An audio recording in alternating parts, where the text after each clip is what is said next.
এক উত্তাল সময় পার করছে বাংলাদেশ। সহিংসতায় মারা গেছেন অনেকেই। বিরোধী দলের তরফ থেকে এটিকে গণহত্যা বলে বর্ণনা করা হয়েছে। এরই মধ্যে পরিস্থিতি কোন দিকে যাচ্ছে সে নিয়ে নানা আশঙ্কা তৈরি হচ্ছে। বিবিসির বাংলাদেশ সংলাপে আপনাদের সবাইকে স্বাগত জানাচ্ছি।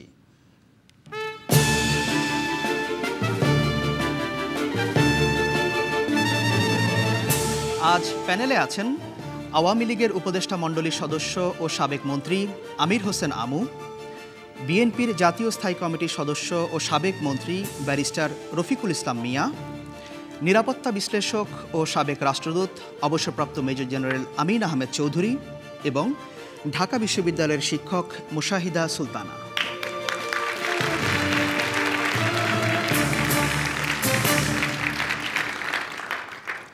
বাংলাদেশ সংলাপের এই অনুষ্ঠানটি পার্বত্য শহর রাঙামাটিতে হবার কথা ছিল, কিন্তু দেশের সর্বসাম্প্রতিক রাজনৈতিক পরিস্থিতি বিবেচনায় এই অনুষ্ঠানটি এখন আমরা করছি ঢাকার বিয়াম মিলনায়তনে। প্রথমেই আমি প্রশ্নে চলে যাব, আর কথা না বাড়িয়ে প্রথম প্রশ্ন আজ করবেন মোহাম্মদ কাবিউল ইসলাম।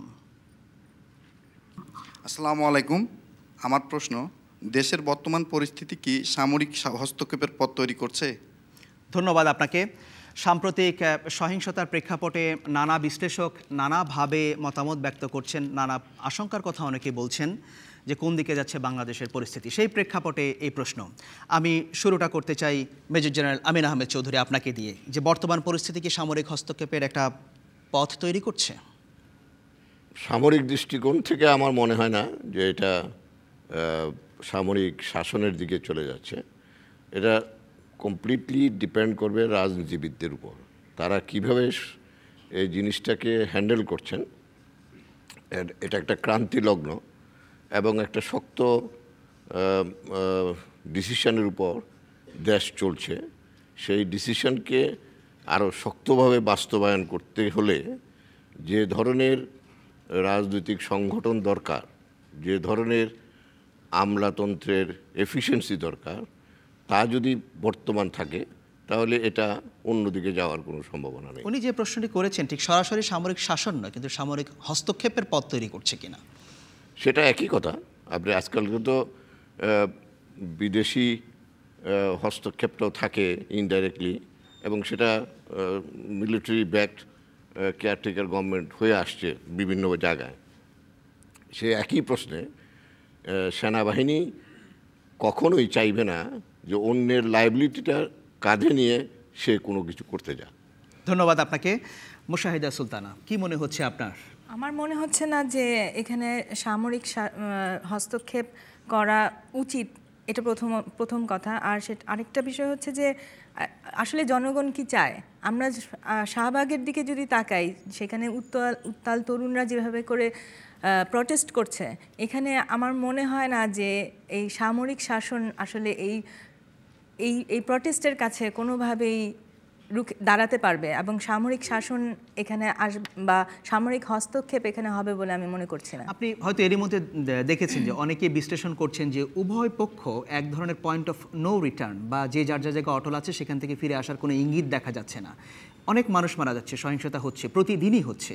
তো এই পরিস্থিতি যদি চলতে থাকে, সেই প্রেক্ষাপটে এটা করা হচ্ছে, তাহলে আপনার কি মনে হয় যে সমাধানটা আসলে কোন দিকে হতে পারে? সমাধানটা হতে পারে এভাবে যে আপনার জামাতে ইসলামীকে বুঝতে হবে যে এখানে আমাদের স্বাধীনতার ইতিহাস, আমাদের স্বাধীনতার ইতিহাস যদি আমরা দেখি, সেখানে আমাদের মুক্তিযোদ্ধারা কিভাবে যুদ্ধ করেছেন, এটা তাদের জন্য একটা শিক্ষণীয় বিষয়। যে আমি কি আসলে ধর্মের জন্য লড়বো, যেই ধর্মের জন্য লড়বো সেই ধর্মের জন্য লড়াই করাটার আসলে মানেটা কি? এটা তো এরকম হচ্ছে না যে যেভাবে করে এটা টার্ন নিচ্ছে আস্তিক এবং নাস্তিকদের মধ্যে যুদ্ধ, সেটা তারা যেদিকে টার্ন নেওয়ার চেষ্টা করছে বিভিন্ন ধরনের ভায়োলেন্সের মধ্যে থেকে। এবং আপনি যদি লক্ষ্য করেন, কিছুদিন এর মধ্যে আপনার হিন্দু মন্দিরগুলোতে আক্রমণ হয়েছে। তো এগুলোর এই ভায়োলেন্সের টাইপটা যদি আপনি বিশ্লেষণ করেন, দেখবেন যে এটাকে টার্ন নেওয়ানোর একটা চেষ্টা করা হচ্ছে, যে আমরা ওয়ার ক্রাইমের প্রসঙ্গ থেকে বের হয়ে সামরিক হস্তক্ষেপ এবং ইত্যাদি আরও অন্যান্য সিকিউরিটি ইস্যুগুলোতে মানুষের মনোযোগ আকর্ষণ করে এটাকে ওয়ার ক্রাইম থেকে বিচ্ছিন্ন করা হচ্ছে। তো এই বিষয়টা যাতে না হয়, সেটার জন্য আমার মনে হয় যে জামাতে ইসলামীকে আরও বুঝতে হবে এটা। ধন্যবাদ আপনাকে। দর্শকদের কাছে যেতে চাই, দর্শকদের মতামত মন্তব্য। অনেকেই হাত তুলেছেন, চেষ্টা করব যতগুলো আসা যায়। সামনের সারিতে আপনি। আমার প্রশ্ন মাননীয় সংসদ সদস্য জনাব আমির হোসেন আমু সাহেবের কাছে। যুদ্ধাপরাধের বিচার বন্ধ করার জন্য দেশে এবং বিদেশে প্রতিনিয়ত ষড়যন্ত্র হচ্ছে এবং তার পূর্বাভাস আমরা চারিদিকে দেখতে পাচ্ছি। আল্লাহ না করুক দেশে যদি এরকম অবস্থা তৈরি হয়, তাহলে আপনার সরকারের এটা মোকাবিলা করার সুনির্দিষ্ট পরিকল্পনা আছে কিনা? ধন্যবাদ আপনাকে। আমির হোসেন আমু, সরাসরি আপনার কাছে প্রশ্ন। আপনাদের আপনারা দলের লক্ষ্য চিন্তাভাবনা করছেন কি?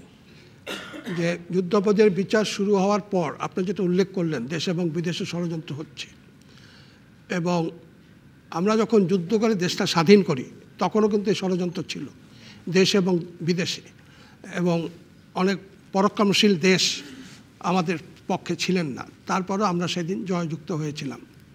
আজকেও এটা স্বাভাবিক যে এটা ষড়যন্ত্র হবে, এবং ষড়যন্ত্র হবে জেনে শুনেই সেটা মোকাবেলা করার মতো প্রস্তুতি নিয়েই আমার মনে হয় আমাদের সরকার এই বিচার কার্যটা শুরু করেছেন। ধন্যবাদ আপনাকে। একটি প্রশ্ন ছিল যে দেশের বর্তমান পরিস্থিতি কি সামরিক হস্তক্ষেপের পথ তৈরি করছে কিনা, আপনার কি মনে হয়? এটা আমার মনে হয় বিগত দিনের দু একটি অভিজ্ঞতার আলোকে ওনারা হয়তো প্রশ্নটা করেছেন। কিন্তু যতক্ষণ পর্যন্ত একটি সরকার নিয়ন্ত্রণে থাকে, আইন শৃঙ্খলা পরিস্থিতি বা নিয়ন্ত্রণ করার মতো প্রক্রিয়া থাকে, ততক্ষণ পর্যন্ত সামরিক শাসন আসার কোনো সুযোগ থাকে না। এবং সরকার যতক্ষণ পর্যন্ত না সামরিক বাহিনীকে তলব করে এডিশনাল ফোর্স হিসাবে, তার আগে সামরিক বাহিনী আসারও কোনো সুযোগ আছে বলে আমি মনে করি। আমরা দেখেছি 111 বলে যেটি পরিচিত, তার আগে দুই রাজনৈতিক দল এটা পরস্পর বিরোধী অবস্থান করেছিল। বিএনপি কিন্তু তখন সামরিক বাহিনীকে কোনো আমন্ত্রণ জানায়নি বা সহায়তা চায়নি, কিন্তু সামরিক বাহিনী সেখানে হস্তক্ষেপ করেছিল। সেই পরিস্থিতি আবার তৈরি হতে যাচ্ছে কিনা? এটা আপাত দৃষ্টিতে মনে হচ্ছে বিএনপি চায়নি, কিন্তু সেদিন যিনি রাষ্ট্রপতি ছিলেন তিনি চেয়েছিলেন কিনা এটা তো আমাদের জানা নেই। এটা কি জোর করে নেওয়া হয়েছিল না রাষ্ট্রপতির স্বেচ্ছায় ডেকে এনেছিল, এটা যেহেতু আমাদের কাছে জানা নেই, সুতরাং আমরা সঠিক কোনো সিদ্ধান্ত এবার দিতে পারবো না। ধন্যবাদ আপনাকে। এটার সাথে আমি যদি অ্যাড করতে পারি, সেটা হলো যে আমু ভাই যেটা বললেন যে 111-এর প্রেক্ষাপট আর এখনকার প্রেক্ষাপট কিন্তু এক নয়। 111-এর প্রেক্ষাপটটা ছিল আওয়ামী লীগ ভার্সেস বিএনপি, এখনকার যে প্রেক্ষাপট সেটা হচ্ছে যুদ্ধ অপরাধীদের ভার্সেস জনগণ। সুতরাং এই প্রেক্ষিতে সামরিক বাহিনী সহজে হস্তক্ষেপ করবে না। ধন্যবাদ আপনাকে। দর্শকদের কাছে যেতে চাই যে আপনি চতুর্থ সারিতে। আমার মনে হচ্ছে যে বর্তমান যে পরিস্থিতি, এতে সামরিক হস্তক্ষেপ আসতে পারে, কারণ বিএনপি এবং আওয়ামী লীগ দুদলই চাচ্ছে যে তারা সমঝোতা যেতে যাচ্ছে না, এবং তারা সংলাপে বসতে যাচ্ছে না। আমার মনে হচ্ছে যে সামরিক হস্তক্ষেপ যেতে পারে। ধন্যবাদ আপনাকে। পেছনে একজন হাত তুলেছেন কোনায়। আমি মেজর জেনারেল স্যারের একটা কথা বলেছেন, ওটার ব্যাপারে আমি একটু বলতে চাচ্ছি। বলুন। ওনার মন্তব্য হচ্ছে আমাদের সাধারণ জনগণ আর হচ্ছে সরকার, কিন্তু দেখা যাচ্ছে সাধারণ সরকারের সাথে হিন্দু লোকদেরকেও বাড়ি পোড়ানো হচ্ছে। যেমন আমি নিজের 4টা বিআরটিসি বাস আর একটা হিন্দু গাড়ি পুড়িয়ে দেওয়া হয়েছে। তো একটু ভিন্নভাবে দেখবেন আপনারা সবাই। আচ্ছা, ধন্যবাদ আপনাকে। এখানে দ্বিতীয় সারিতে জি আপনি, সংক্ষেপে বলতে হবে। আমি একটু মেজর জেনারেল স্যারের কাছে একটু প্রশ্ন করতে চাচ্ছি যে আমাদের সেনাবাহিনী, আমার যেটা পার্সোনালি মত, যে আমাদের সেনাবাহিনী এখন বর্তমানে সেই সক্ষমতা নাই। কারণ আমরা দেখছি বিডিআরের ঘটনাটা, আমাদের মানে ট্যালেন্টেড যে সেনা অফিসাররা ছিল সেখানে তাদেরকে মানে অলরেডি বিডিআরকে ধ্বংস করে দেওয়া হয়েছে। বর্তমানে যে সামরিক হস্তক্ষেপ করার মতো কোনো সক্ষমতা আছে বলে আমি মনে করছি না। ধন্যবাদ আপনাকে। প্যানেলে আসতে চাই ব্যারিস্টার রফিকুল ইসলাম মিয়া, কি বলবেন? বিএনপি এরই মধ্যে তার বক্তব্য দিয়েছে, বলছে যে একটি গণহত্যা চলছে দেশে, খালেদা জিয়া সেইভাবে বর্ণনা করেছেন, এবং সামরিক হস্তক্ষেপের কোনো পথ তৈরি হচ্ছে কিনা যে প্রশ্ন করেছেন। আপনি নিজেও যখন সংলাপটা উত্থাপন করেছেন তখন বলছেন উত্তাল সময় আমরা পার করছি, এবং সেই পথ ধরে আপনি যদি বিবেচনা করেন আমরা কোথায় যাচ্ছি সেটা সকলের অনুধাবন করার প্রয়োজনীয়তা রয়েছে। আমি সমস্ত ঘটনার ব্যাপারে অত্যন্ত উদ্বিগ্ন, উৎকণ্ঠিত এবং বিচলিত। বাংলাদেশের একটা অপার সম্ভাবনাময় দেশ হিসেবে প্রতিষ্ঠিত হওয়ার পথে ছিল। কিছুদিন আগেও বিদেশি পত্রপত্রিকায় বলা হয়েছিল অর্থনৈতিক মুক্তির পথে বাংলাদেশ দ্বার প্রান্তে। এমন কথা বলা হয়েছে ব্রিটেন পত্রপত্রিকায় যে ইউরোপিয়ান কান্ট্রির চাইতে সুপারসিড করে বাংলাদেশ অর্থনৈতিক উন্নতির দিকে যাবে। বর্তমানে এই উত্তাল অবস্থায় আপনি যেটা বলেছেন, এবং একদিনে 70 জন মানুষ হত্যা, এটা বিভিন্ন রকমের পরিসংখ্যান আছে। যাক, 60 জন 50 জন ধরেন, যাই বলেন আপনি পরিসংখ্যান, এটা কিন্তু মুক্তিযুদ্ধ ছাড়া আর কোনো সময় এত বড় মারাত্মক ঘটনা ঘটে না, একদিনে হয়নি। মানুষের জীবন রক্ষার দায়িত্ব সাংবিধানিক মোতাবেক সরকারের, জান এবং মাল নেবার সাংবিধানিক দায়িত্ব সরকারের। কি হচ্ছে এটা সকলের উপলব্ধি করার প্রয়োজনীয়তা রয়েছে বলে আমি মনে করি।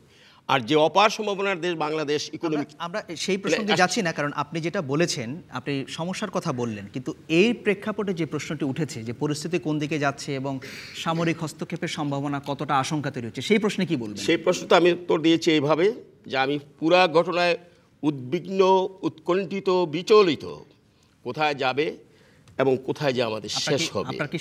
আমার গণতন্ত্র বিঘ্নিত হবে কিনা তার মূলটা আমার কাছে মনে হচ্ছে যে আগামী যে নির্বাচন, সেই নির্বাচন নিয়ে সরকার এবং বিরোধী দলের মধ্যে যে অবস্থান, আপনারা জানেন একটা মারাত্মক অবস্থার পরিস্থিতিতে 1994 সালে আমাকে ওটা শেষ করতে বলতে পারবো না। এই সংক্রান্ত প্রশ্ন আছে যেটা ওনারা প্রশ্ন করেছেন, যে ওনারা দুজন কিন্তু নাকচ করে দিয়েছেন যে সেরকম। আমি তো সেই ওইটার কারণে যদি সুষ্ঠু অবাধ নির্বাচনের পথে মূল বাধা যেটা নির্দলীয় তত্ত্বাবধায়ক সরকার ব্যবস্থা, যাতে ইম্পার্শিয়াল ইলেকশনটা এনশিওর করতে হয়, এবং ইম্পার্শিয়াল ইলেকশনটার পথে কারা বাধা সৃষ্টি করেছে? পঞ্চদশ সংশোধনের মাধ্যমে একটা কোর্টের রায়কে কেন্দ্র করে। সেই কোর্টের রায়ে বলা হয়েছিল যে দশম এবং একাদশ সংসদ নির্বাচন ডক্ট্রিন অফ নেসেসিটির কারণে নির্দলীয় তত্ত্বাবধায়ক সরকারের মাধ্যমে হতে পারে। এর মাঝে মাননীয় প্রধানমন্ত্রী এবং বর্তমান সংসদ জনাব আমির হোসেন আমন সাহেব অত্যন্ত সিনিয়র একজন পলিটিশিয়ান, মেম্বার অফ পার্লামেন্ট, ওনারা বিল পাস করলেন পঞ্চদশ সংশোধনী। যখন জাজমেন্টটার ওই পার্টটা পুরো জাজমেন্ট দেওয়া হয়নি, পার্টে ছিল 10th and 11th parliament election may take place under impartial caretaker government, সেটা রাখা অবস্থায় বললেন যে গভর্নমেন্ট ভবিষ্যতে হবে সেটার কেয়ারটেকার গভর্নমেন্ট বা নির্দলীয় সরকার থাকবে না, দলীয় সরকারের অধীনেই নির্বাচন হবে। এবং আমি লাস্ট পয়েন্ট এটা যদি না দেন আপনি, অর্থাৎ ওই যদি আমার হলো যদি ইম্পার্শিয়াল ইলেকশনের সমস্ত প্রতিবন্ধকতা দূর করা না হয়, তাহলে সামরিক হস্তক্ষেপ অনন্য উপায়ে হতেও পারে, সেটা আমি এটা উড়িয়ে দিচ্ছি না। ধন্যবাদ আপনাকে। যেহেতু প্রশ্নটা এসে গেছে, সুতরাং উত্তরটা দেওয়া উচিত। প্রথম কথা হচ্ছে, নির্দলীয় নিরপেক্ষ তত্ত্বাবধায়ক সরকারের আন্দোলনের পুরোধা, এবং আমরাই এটা শুরু করেছিলাম। এবং শুরু করার পর কারণটা ছিল কি? কারণটা ছিল 86-এর মিডিয়া কুর ইলেকশন, কারণটা ছিল নির্বাচনী হাইজ্যাক। তো সেই সময় যে পরিস্থিতিটা ছিল, তখন আমরা বাধ্য হয়েছিলাম তত্ত্বাবধায়ক সরকারের আন্দোলন করতে। কিন্তু আজকে এটা একটা অগণতান্ত্রিক পন্থা, কিন্তু তারপরেও আমরা নির্বাচন সুষ্ঠু করার স্বার্থে এটা করেছিলাম। এরপরে যদি আমি যাই, কথাটা ছিল 3 জোটের রূপরেখায় যে 3 টার্মের জন্য নির্দলীয় তত্ত্বাবধায়ক সরকারের অধীনে নির্বাচন হবে। আমার মনে আমরা ভিন্ন প্রসঙ্গে ঢুকে যাচ্ছি, প্রশ্নটা এসেছে, আমার উত্তর দিতে হবে। আপনি সংক্ষেপে বলুন। হ্যাঁ, সংক্ষেপে বলবো। তো সেখানে বিএনপি যখন কনস্টিটিউশন পাস করে, তখন কিন্তু তারা এই 3 টার্মের পজিশনটা রাখে নাই। তখন তত্ত্বাবধায়ক সরকার তারা উঠিয়ে দিয়েছিল যখন তারা পাস করে সংবিধান 91-এ। পরবর্তীকালে আবার তাদের আমলে যখন উপনির্বাচনগুলি আমাদের নির্বাচনী রেজাল্ট হাইজ্যাক করা হলো, তখন আমরা আবার বাধ্য হলাম সেই আন্দোলনটা করতে। কিন্তু আজকে এই সরকারের অধীনে প্রায় 6000-এর মতো ইলেকশন হয়েছে, ইউনিয়ন কাউন্সিল, পৌরসভা, সিটি কর্পোরেশন, এমনকি 60টি জাতীয় সংসদ নির্বাচন। সুতরাং দেখা গেল যে প্রত্যেকটি নির্বাচন সুষ্ঠু, অবাধ, নিরপেক্ষভাবে হয়েছে, কোনো প্রশ্নবোধক হয়নি। যদি তাই হয়, তবে কেন নির্বাচনে আবার তত্ত্বাবধায়ক সরকারের প্রশ্ন আসবে? 2 নম্বর হলো, তাহলে ওনার কথার দ্বারা একটা জিনিস বোঝা যাচ্ছে যে আজকে জামাত ইসলাম যুদ্ধাপরাধীর ইস্যু নিয়ে যে আন্দোলনটা করছে, এটাকে সামনে রেখে তার পিছনে তাদের এই প্রশ্নটাও আছে, এবং তাদেরও একটা ইন্ধন আছে, এবং প্রতিদিনই তাদের কথাবার্তায় যেটা আসছে সেই আন্দোলনের মূল হোতা ওনারা, এইটাই বোঝা। ধন্যবাদ আপনাকে।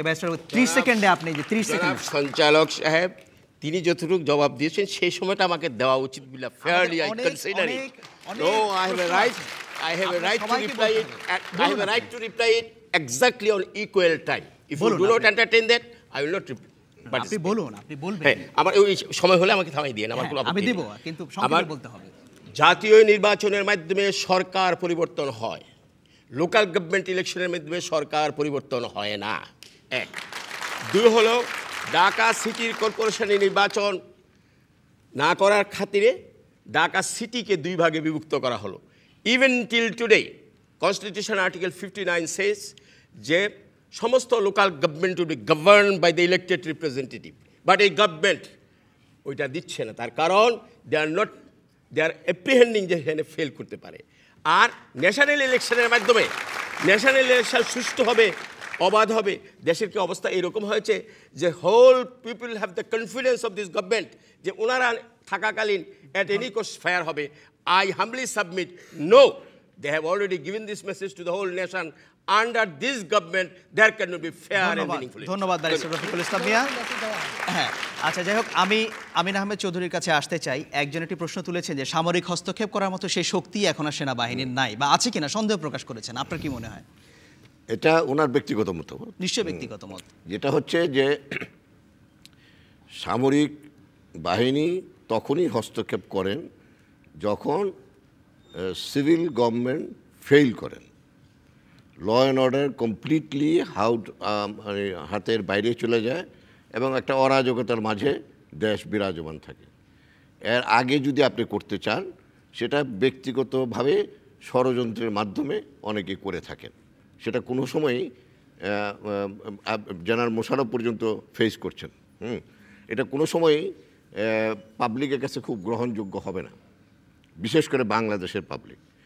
শাহবাগের যে আন্দোলন, সেই আন্দোলনের প্রেক্ষিতে সামরিক বাহিনী এই দেশে হস্তক্ষেপ করতে যাবে, এটা আমার কাছে, আমার বিবেচনায় অ্যাজ এ সামরিক অফিসার হিসেবে আমি বলবো এটা অবিবেচকের কাজ হবে। ধন্যবাদ আপনাকে জেনারেল চৌধুরী, অনেক ধন্যবাদ।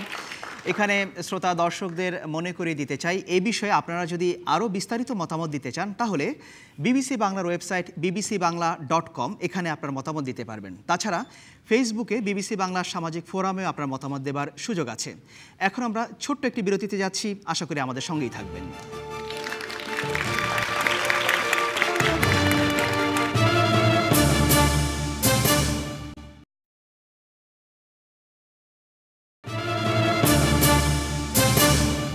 বিরতির পর আবারও ফিরে এলাম, সাথে থাকার জন্য ধন্যবাদ। আপনারা দেখছেন বিবিসির বাংলাদেশ সংলাপ। এবারে পরের প্রশ্ন করবেন সম মারুফুজ্জামান। সাম্প্রতিককালে আন্দোলনকে ঘিরে যে সমস্যাগুলো দেখা যাচ্ছে, এতে বাংলাদেশ পুলিশ কি নিরপেক্ষ ভূমিকা পালন করতে পারছে? ধন্যবাদ আপনাকে। শুরুটা করতে চাই মুশাহিদা সুলতানা। পুলিশের ভূমিকা নিয়ে কেউ প্রশ্ন তুলছেন, পুলিশ কি নিরপেক্ষ ভূমিকা পালন করতে পারছে যেভাবে সহিংসতার মোকাবেলা করছে? আপনার কি মনে হয়? আচ্ছা, এখানে আপনি দেখবেন যে পুলিশের উপরেও কিন্তু আক্রমণ হচ্ছে এবং এর আগেও কিন্তু দেখা গেছে যে কিছু কিছু ঘটনায় দেখা গেছে যে পুলিশ কিন্তু যথেষ্ট শান্তির সাথে বিষয়টাকে ডিল করতে চাচ্ছিল, কিন্তু সেটা হতে পারেনি এবং সেখানে অনেক পুলিশকে নানানভাবে আমরা আহত হতে দেখেছি। এবং এখন যেই পরিস্থিতি চলছে, আপনি যদি আমাকে বলেন যে আমি কি পুলিশের পক্ষ নিব না বিপক্ষ নিব, বিষয়টা আসলে পুলিশের পক্ষ নেওয়া বা বিপক্ষ নেওয়া না, মানে তার নিরপেক্ষ অবস্থানটা যদি আমি প্রশ্ন করি তাহলে আপনাকে দেখতে হবে যে এখানে একটা বিষয় কিন্তু খুব পপুলার একটা আইডিয়া হিসেবে আসছে, বিশেষ করে গতকাল খালেদা জিয়ার বক্তব্যের পরে, যে এখানে বলা হচ্ছে এটাকে গণহত্যা বলা হচ্ছে। এখন আমি গণহত্যা কোনটাকে বলবো? গণহত্যার ডেফিনিশনটা কি? আমরা একটা নির্দিষ্ট জায়গায় যখন একটা লম্বা সময় ধরে একটা হত্যাকাণ্ড চলে, সেখানে ধর্ষণ হয়, যেখানে মানুষের উপরে নানান রকমের নির্যাতন হয়, লুটপাট, অগ্নিসংযোগ হয়, একটা নির্দিষ্ট সময় পার হওয়ার আগে আমরা জেনোসাইড ওটাকে বলতে পারি না। প্রত্যেকটা ভায়োলেন্স কিভাবে হচ্ছে সেটার ভিত্তিতে এবং কোনটাকে আমি জেনোসাইড বলা হয় সেই জায়গা থেকে আমাকে অ্যাড্রেস করতে হবে। সুলতানা, এখানে যে প্রশ্নটি উঠেছে, পুলিশ যেভাবে এই সহিংসতাটার মোকাবেলা করছে, অর্থাৎ বিভিন্ন জায়গায় গুলি ছুড়ে, এতে করে অনেকেই মারা যাচ্ছে, যেই মারা যাক, সেটা জামায়াত শিবিরের লোক মারা যাচ্ছে, পুলিশের উপর আক্রমণ হচ্ছে, পুলিশ মারা যাচ্ছে, আওয়ামী লীগের লোকও মারা গেছে বিভিন্ন হামলায়। পুলিশ যেভাবে পরিস্থিতিটা মোকাবেলা করছে, আপনি এটাকে কীভাবে দেখছেন? এটা কি ঠিক আছে? আমার অবশ্যই মনে হয় না যে মানুষ মারা উচিত। এবং আমি যখন শুনছি যে এভাবে করে একটার পর একটা মানুষ মারা যাচ্ছে, আমার খারাপ লাগছে। আমার মনে হচ্ছে যে যেই মানুষগুলো মারা যাচ্ছে তারা আসলে খুবই ইয়াং ছেলেগুলো এভাবে করে এটা শিকার হচ্ছে। ওই জায়গা থেকে মানবিকভাবে তো আমার খুবই খারাপ লাগার কথা, এবং আমাদের সব দেশের মানুষের আসলে শোক হওয়ার কথা এখানে। কিন্তু আমরা যদি দেখি যে তারা কী নিয়ে আন্দোলনটা করছে, কী নিয়ে ভায়োলেন্সটা হচ্ছে, এবং আমি যদি বলি যে পুলিশ তার নিরপেক্ষভাবে ডিল করছে কি করছে না, এটা কিন্তু আমাকে প্রত্যেকটা জায়গায় যে অ্যানালাইসিস করে দেখতে হবে যে কী কারণে পুলিশ গুলি করলো। আমি যতক্ষণ পর্যন্ত এটা না বুঝবো ততক্ষণ পর্যন্ত আমি কি করে বলবো যে পুলিশ নিরপেক্ষ নাকি সে বায়াসড হয়ে একটা কিছু করছে। ধন্যবাদ আপনাকে। আমি একটা লোক যদি চাপাতে নিয়ে আপনার কাছে আসে, আপনি কি তাকে মাথা পেতে দেবেন, না আপনি তাকে আঘাত করবেন? আচ্ছা, এটা কেন হচ্ছে, মানে পুলিশের উপর যেটা আমরা যতদূর, এটা তো দুর্বৃত্তায়ন করেছেন ওনারা দুই পার্টি, ওনারা গুন্ডা পান্ডা যত আছে তাদেরকে ক্যাডারভুক্ত করে এই ধরনের আন্দোলন করে আসছেন। অ্যান্ড জামাত ইসলাম হলো এটার একেবারে মারখা মারা, তারা যুদ্ধের সময় করেছে, এখনো করছে। তাহলে কি আপনি তারা যদি শাহবাগের বিরুদ্ধে আরেকটা শাহবাগ সৃষ্টি করলো না কেন? তারা কেন পাবলিক প্রপার্টি পোড়াইতে যাবে? আচ্ছা, এখন প্রমাণ করছেন যে তারা একটা ভায়োলেন্ট অর্গানাইজেশন। আচ্ছা, এখন এখানে যে প্রশ্নটি উঠেছে, ধরুন এখন পুলিশ যেভাবে পরিস্থিতিটার মোকাবেলা করছে, পুলিশকে কিভাবে মারতে যাবেন? না, মানে এছাড়া কি আর কোনো উপায় নেই? You are chargesheeted on the spot, মানে এছাড়া আর কোনো উপায় নেই পুলিশ যেভাবে। উপায় নেই। আচ্ছা, ধন্যবাদ। আমরা যদি লক্ষ্য করে থাকি এই যে আজকে যে পুলিশ মারছে, আমরা কোনো হত্যার সমর্থনযোগ্য নয়, কোনো হত্যাকাণ্ডকে আমরা সমর্থন করি না। কিন্তু আমরা যদি কতদিনের যুদ্ধাপরাধের বিচার শুরু হওয়ার পর থেকে যদি আমরা ঘটনাগুলি লক্ষ্য করি, তাহলে আমরা দেখব কি অতর্কিতভাবে গলি থেকে বেরিয়ে যানমালের নিরাপত্তাহীনতা ঘটাচ্ছে, মানুষের পাবলিক প্রপার্টি, বাস গাড়ি ভাঙচুর হচ্ছে, মানুষ উপরে আঘাত হচ্ছে, পুলিশের উপরে আক্রমণ হচ্ছে, পুলিশকে মেরে হত্যা করা হচ্ছে। সেই ক্ষেত্রে এইভাবে তো কন্টিনিউ করতে দেওয়া যায় না। একটি দেশের আইন শৃঙ্খলা রক্ষা বাহিনীর দায়িত্বে যারা থাকে তাদের জীবন যখন বিপন্ন হয় তখন তাদের কী করণীয় আছে? মানুষের জীবন তো প্রথমে অবস্থাতে তারা বিপন্ন করেছে, এবং সেইটাকে রক্ষা করতে গিয়ে যখন পুলিশ এগিয়ে এসছে তখন পুলিশেরও জীবন বিপন্ন, বাধ্য হয়ে তাদেরকে আইন শৃঙ্খলা রক্ষার কাজে যেটুকু করা দরকার তাই করছে। কিন্তু অনেকে যেটি বলছেন যে ধরুন যদি এভাবে গুলি চলে এবং এভাবে সহিংসতাও চলে, পরিস্থিতি খারাপ থেকে খারাপের দিকেই যাবে। এটার উপায় কি? যারা বলছে তাদের কাছে আমি তাদের কাছে জানতে চাই এটা শুরু হবে কিভাবে? আজকে যারা এটা শুরু করেছেন তারা যদি এটা বন্ধ না করেন, আজকে যখন কোর্টে বিচারের রায় কি হবে না হবে তো অনেক পরে আসলো, কিন্তু বিচার শুরু হওয়ার থেকেই যারা মানুষের জানমালের নিরাপত্তাহীনতা ঘটাচ্ছে, যারা পুলিশের উপরে আক্রমণ করে পুলিশের জীবন নিরাপত্তা ঘটাচ্ছে, তাদেরকে মোকাবেলা করার জন্য কী করণীয় আছে সেটা আগে তারা বলুন। ধন্যবাদ। দেখি দর্শকরা কি বলেন। আমি যেতে চাই যে দ্বিতীয় সারিতে আপনি হাত তুলেছেন, জি আপনি। পুলিশের বিষয়ে আমি বলবো যে আপনারা দেখেছেন মতিঝিলে জামাত শিবির যে সমাবেশ করেছিল, প্রায় হাজার হাজার মানুষ হয়েছিল সেখানে তো জামাত শিবির হামলা করেনি, হাজার হাজার মানুষ ছিল সেখানে। এখানে কিভাবে পুলিশ নিরপেক্ষ ভূমিকা পালন করছে? পুলিশ তো আগে গুলি করছে, তারপরে তারা নেই করে, তারা তো নিরস্ত্র অবস্থায় আসছে, তাদেরকে একেবারে পাখির মতো গুলি করে মারা হচ্ছে। কিন্তু এই যে কয়েকদিন আগে যে সহিংসতাটা হলো গাইবান্ধায়, সেখানে 4 জন পুলিশ তারা দায়িত্ব পালন করছিলেন, সেখানে গিয়ে হামলা করে পিটিয়ে পুলিশকে মারা হয়েছে, এবং অভিযোগটা জামাত ইসলামের বিরুদ্ধে, জামাত ইসলাম এটা অস্বীকারও করেনি। এটাকে আপনি কিভাবে দেখবেন? এটাকে সমর্থন করেন? জি না, কিন্তু কথা আছে আবার, সেখানে হচ্ছে পুলিশ তো অন্য জায়গায় অসংখ্য মানুষ মেরে ফেলেছে, তাদের দলের স্বার্থে তারা তো অন্য জায়গায় পুলিশ মারবে, এটাই স্বাভাবিক। ধন্যবাদ আপনাকে। সামনের সারিতে আপনি হাত তুলেছিলেন, যে সামনে উনি বসে আছেন। খুব সংক্ষেপে বলতে হবে যে পুলিশের ভূমিকা কিভাবে দেখছেন? পুলিশের ভূমিকা আমার মতে এখন যা অবস্থান সেটা ঠিক আছে, কেননা গণতান্ত্রিক দেশ আমাদের বাংলাদেশ। এখানে গণতন্ত্রের অর্ধেক মানে যেই তরুণ প্রজন্ম সবাই সমর্থন করছে শাহবাগের যেই গণজোয়ারটা এসছে তাতে। কিন্তু আমি বুঝতে পারছি না যে আমাদের রাজনৈতিক দুটা দল ওদের ইস্যু হচ্ছে পার্লামেন্টে কে আসবে আর কে আসবে না। আমাদের প্রথম কথা যেটা ছিল স্বৈরতন্ত্রের দিকে কেন দেশ এগিয়ে যাচ্ছে, ওনারা দুইজনই প্রশ্নটাকে ঘুরিয়ে নিয়ে গেছে এই দিকে যে আমাদের পার্লামেন্ট আসলে কোন দিকে যাবে, ইস্যুটা কিন্তু ওইটা না। আমাদের যে যুদ্ধাপরাধের বিচার হচ্ছিল এটা নিয়েই কিন্তু এই যে এখন যে গণহত্যা দাবি করছে সেটা হচ্ছিল, কিন্তু গণহত্যার কথাটা কিন্তু একদমই ঘুরে গেল। ধন্যবাদ আপনাকে। আমি পেছনে যেতে চাই, যে আপনি হাত তুলেছেন। পুলিশের নিরাপত্তা নিয়ে আমি বলতে চাই, পুলিশ একটি আন্দোলনকে অত্যন্ত সুন্দরভাবে নিরাপত্তা দিয়ে তাদেরকে লালন পালন করে এই দেশে প্রতিষ্ঠা করতেছে, আর অন্যদিকে যখন আমার রাসূলকে কটাক্ষ করা হয়, যখন আমার নবী যাকে আমি প্রাণের চেয়েও বেশি ভালোবাসি তাকে যখন কুৎসিত ভাষায় গালি দেওয়া হয়, আর আমি যখন আমার ইমানের দাবি নিয়ে রাজপথে চলে আসি, আমি তো কোনো গণ্ডগোল করি না, আমি তো জামাত শিবিরও করি না, ইমানের দাবি নিয়ে রাজপথে এসেছিলাম, তখন কেন বাইতুল মোকাররম এবং গোটা বাংলাদেশে আমার উপরে এই হায়েনার মতো পুলিশ কেন ঝাঁপিয়ে পড়লো, কেন বুলেট ছড়লো? এবং সাংবাদিক যখন তার ক্যামেরা পিছিয়ে বলেছিল যে আমি সাংবাদিক। আমি আপনাকে একটি প্রশ্ন করতে চাই, আপনাকে। আমরা মানে গত 3 মাস ধরে খবরের কাগজে যে রিপোর্টগুলো দেখা যাচ্ছে, সেখানে দেখা যাচ্ছে বিভিন্ন জায়গায় পুলিশ মার খাচ্ছে, অনেক জায়গায় পুলিশকে পিটিয়ে মারা হয়েছে, গুলি করে মারা হয়েছে, চাপাতে দিয়ে আক্রমণ করা হয়েছে। এইটাকে কি আপনি সমর্থন করেন? পুলিশকে মারা বা কাউকে অন্যায়ভাবে আক্রমণ করা আমি কোনো অবস্থায় সমর্থন করি না। ধন্যবাদ আপনাকে। আমি প্যানেলে আসতে চাই ব্যারিস্টার রফিকুল ইসলাম মিয়া। পুলিশের ভূমিকা সাম্প্রতিক সময়ে সেটা নিয়ে কথা বলছেন, এবং বিএনপি এরই মধ্যে বিষয়টাকে গণহত্যা বলে বর্ণনা করেছেন। যে প্রশ্নটা মুশাহিদে সুলতানাও তুলেছেন, উনি এটার সঙ্গে একমত নন। কি বলবেন?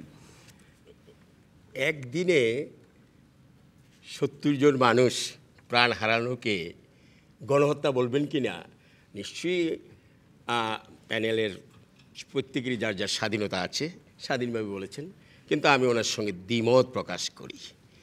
দ্বিতীয় প্রশ্ন হলো, পুলিশ যদি দলীয়করণ করা হয়, প্রশাসনের সর্বস্তরে যদি দলীয়করণ করা হয়, কি করছে সবাই জানে তো, এবং তার কাছ থেকে আপনি যেই রেজাল্ট পাওয়ার কথা সেই রেজাল্ট আপনি পেতে পারেন না। অ্যাবসলিউট দলীয়করণ করা হয়েছে পুলিশকে। আরেকটি প্রশ্ন যেটা হলো যে আপনি one of the very rightly said যে জামায়াতে ইসলামের একটা মিটিংকে এবং মিছিলকে পুলিশ সম্বর্ধনা দিয়েছিল ফুল দিয়ে, এবং তারা ফুল গ্রহণ করেছিল। কী অবস্থায় সেটা হয়েছিল? সুতরাং পুলিশকে দিয়েছিল, পুলিশ ফুলটা গ্রহণ করেছিল। তার অর্থ পুলিশের সঙ্গে জামায়াত ইসলামের যে আক্রোশ, বার্তাক্রোশের মতো তা নয়, তাহলে তো আর ফুল দিয়ে বরণ করতেন না। সেটাই তো কঠিন বাস্তবতা। তারপরে অবস্থার পরিবর্তন হলো, একজন মুসল্লি বললেন যে আমি তো মাঠে গিয়েছি নবী করিম সাল্লাল্লাহু আলাইহি ওয়াসাল্লামের অপমানের জন্য। কারা করছে সেটা তো সরকার জানার কথা। আমার প্রশ্ন, যেদিন ব্লগে কে করেছে আমি কিন্তু যাচ্ছি না, কারা করছে। এটা ব্যবহার হলো যে ধর্মীয়, বিশেষ করে ইসলামের নবী হযরত মুহাম্মদ সাল্লাল্লাহু আলাইহি সাল্লামের উপর আক্রমণ করা হচ্ছে, যেটা এর সঙ্গে কোনো সম্পর্কিত ছিল না, এবং কোরআনের উপরও কেউ কেউ আক্রমণ করছে।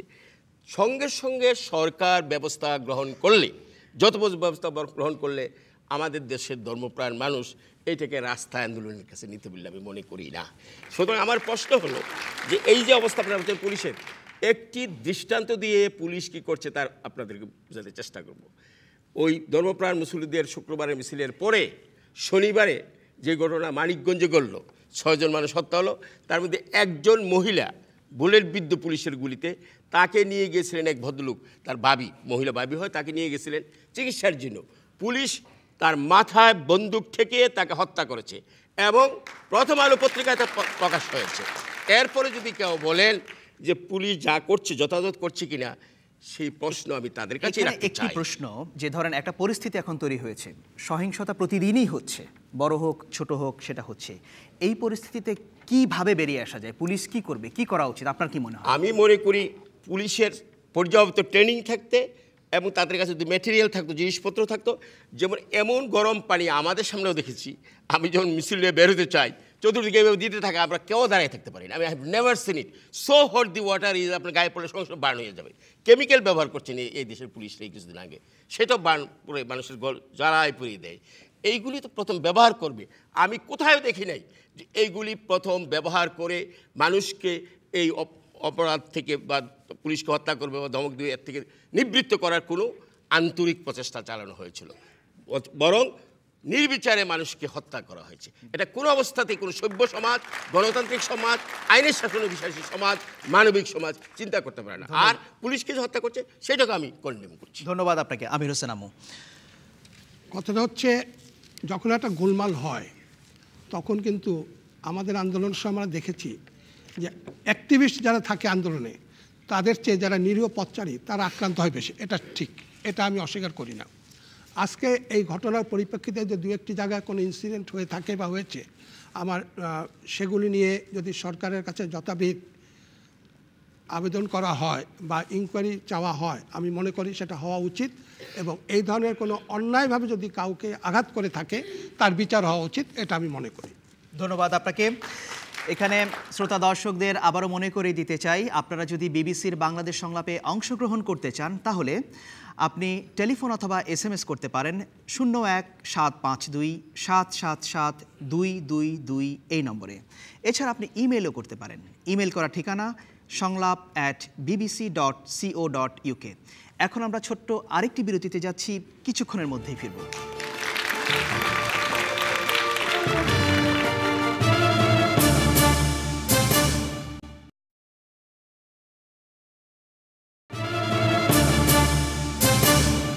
বিরতির পর আবারও ফিরে এলাম।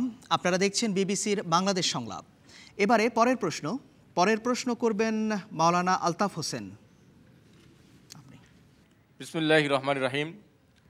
আমি বিজ্ঞ প্যানেলের কাছে আমার প্রশ্ন হচ্ছে, বর্তমান সরকার কি ইসলাম ও স্বাধীনতার চেতনা কি পরস্পর বিরোধী অবস্থানে দাঁড় করিয়েছে? কেন মনে হচ্ছে আপনার এটা? আপনার কি মনে হচ্ছে সে ধরনের কিছু? আমার মনে হচ্ছে এটাই, কেননা আজকে দেশের ইসলামের প্রচার প্রসারের মূল কেন্দ্রবিন্দু হচ্ছে মসজিদ এবং মাদ্রাসা।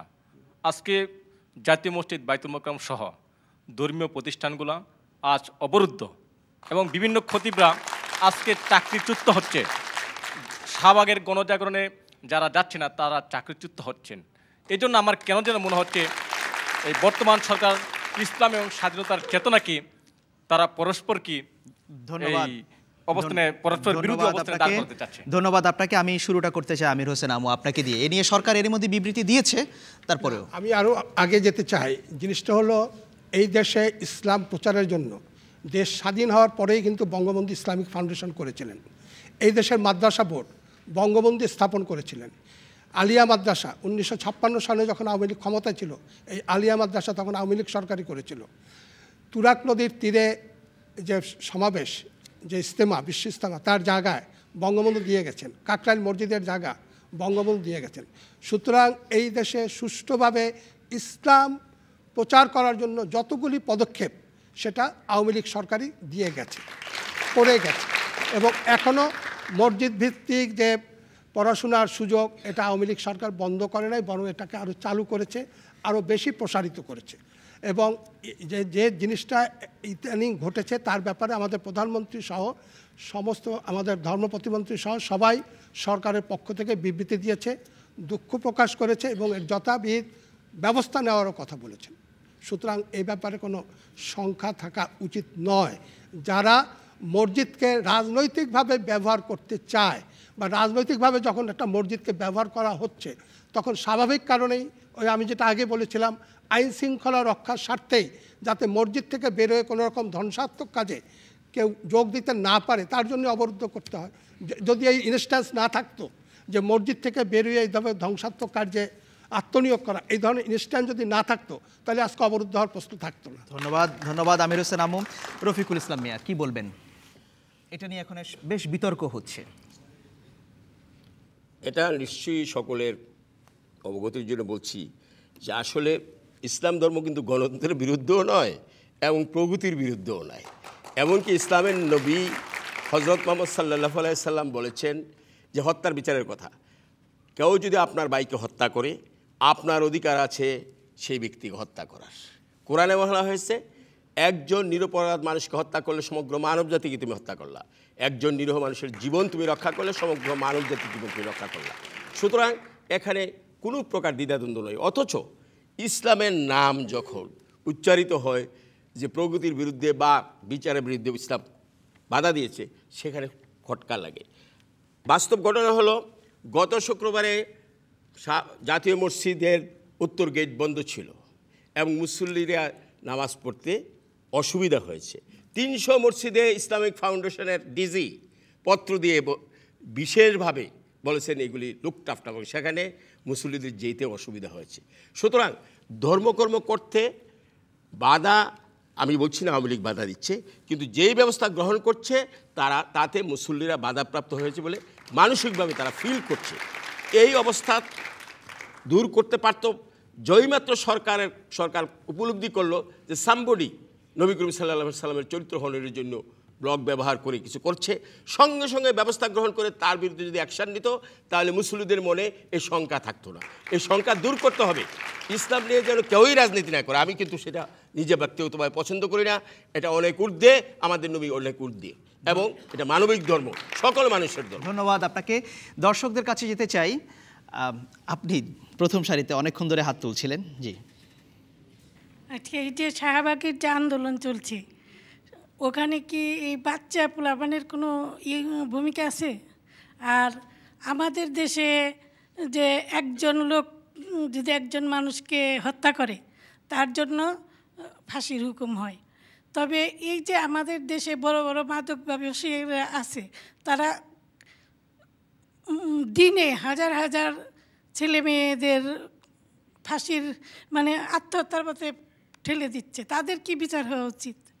আচ্ছা, ধন্যবাদ আপনাকে। এখানে আপনি চতুর্থ সারিতে হাত তুলেছেন।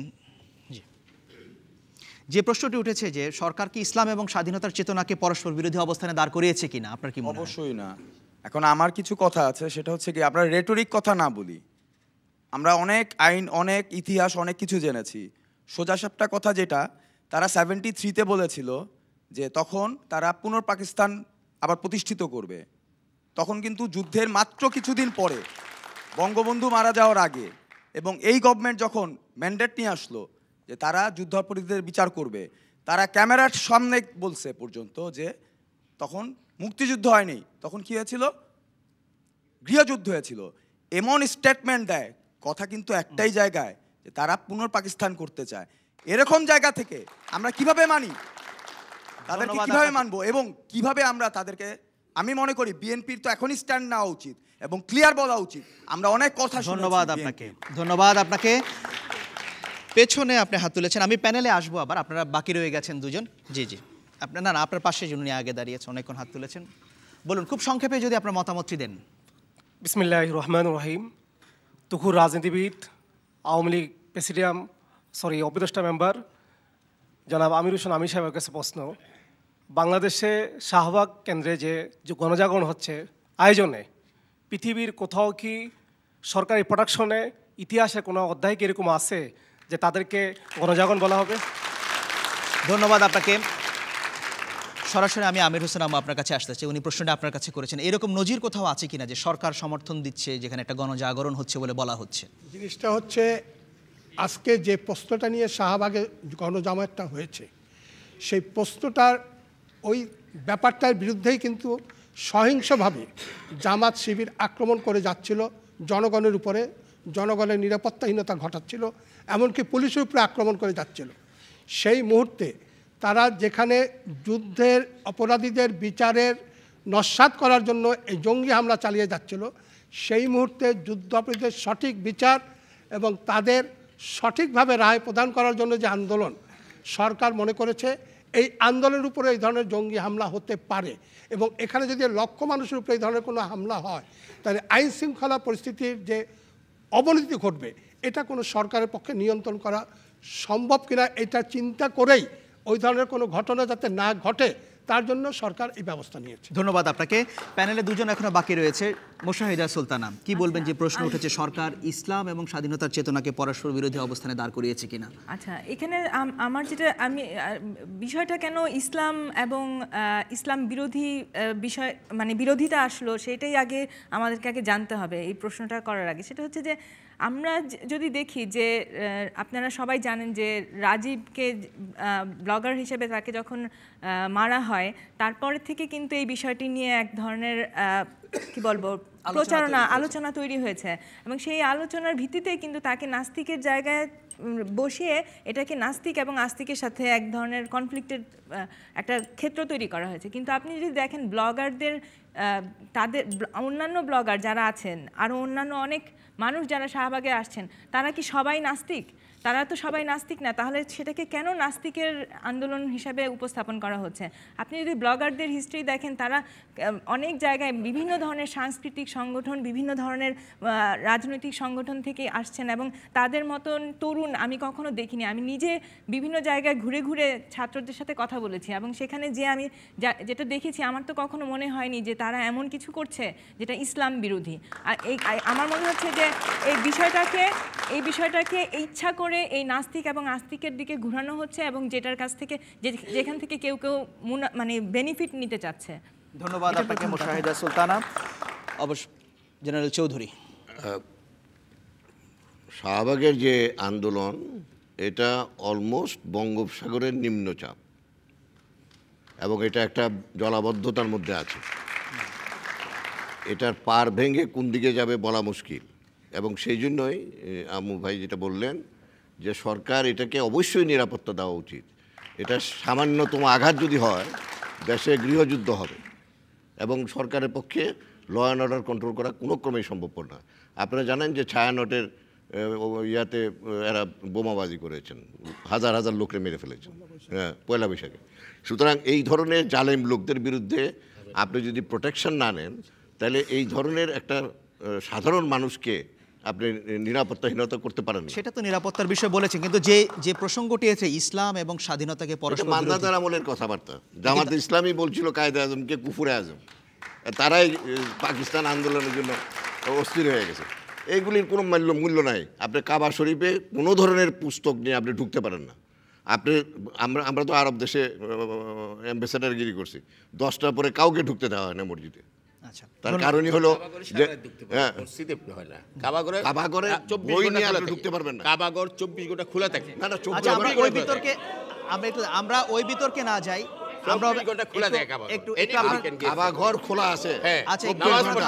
একটু আপনারা থামুন। আচ্ছা, আমি একটু অডিয়েন্সের কাছে যেতে চাই যে আপনি সামনের সারিতে হাত তুলে, যে মাঝখানে যে আপনি বলুন।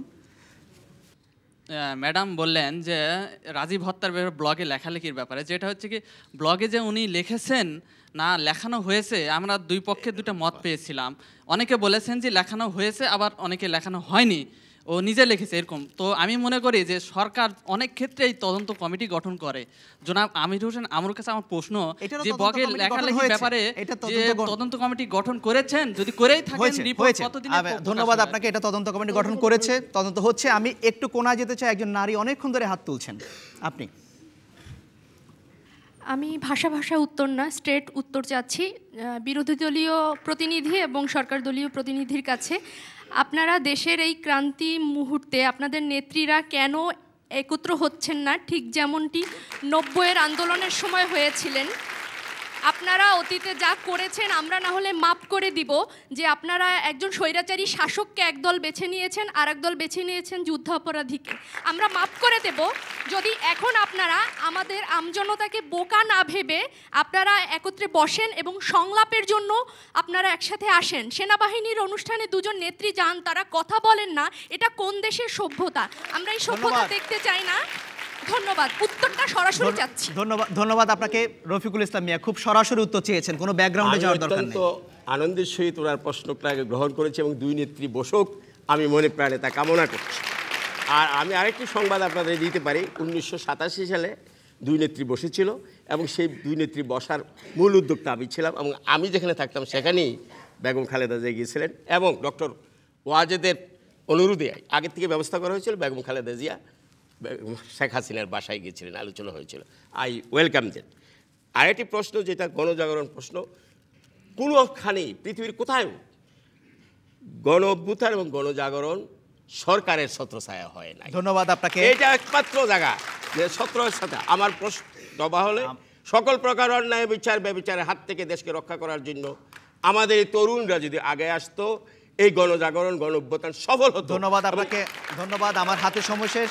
আমির হোসেন আমু, একই প্রশ্ন আপনার কাছেও ছিল যে দুই নেত্রী বসতে পারছে না কেন? আমরা বারবার আলোচনার জন্য আহ্বান জানিয়েছি, সংসদে বসে আলোচনা করে একটা সন্তোষজনক পথে আসুক, এটা আমরা চাই। এখনো চাচ্ছেন? এখনো চাচ্ছি।